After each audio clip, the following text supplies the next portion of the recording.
Let me give you three brief trailers for this book. The first is the Latin Americanization of American society in terms of the distribution of the fruits of growth.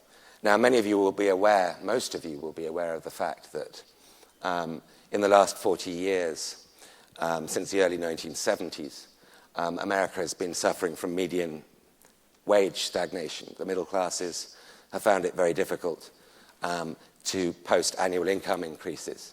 Now, there's a little bit more complexity within that snapshot, namely that in the early 70s it was typically a one-earner household, and now it's a two-earner household. And the women worker in the household have seen reasonable income increases since the early 1970s. The median male earner has actually seen a drop. But if you add the two together and look at household income, it's grown only very marginally in the last 40 years. You will also be aware of the fact that in the last full business cycle, 2002 to 2007, the median household income was lower at the end of it than it was at the beginning of it, which is a first in modern American economic history. This is not what is supposed to happen. Your incomes are supposed to increase over the course of the cycle. I think perhaps less well understood is the fact that in the recovery we're in now, in the business expansion that we're in now, we're 3 years into it, that this trend has deepened. This isn't a matter of whether there's a Republican or a Democrat in the White House. These are big forces, and they are deepening. They are structural forces that precede the collapse of Lehman Brothers and will long succeed it.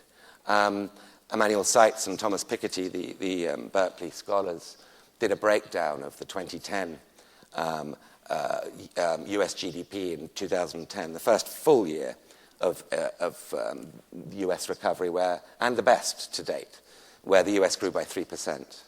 And 93% of that growth went to the top 1% of Americans. If you take the first year in the previous business expansion, 2002, it was 65% of that growth went to the top 1% of Americans. And if you take the early 1990s recovery, it was 45%. You can see a deepening structural issue here with the distribution of growth.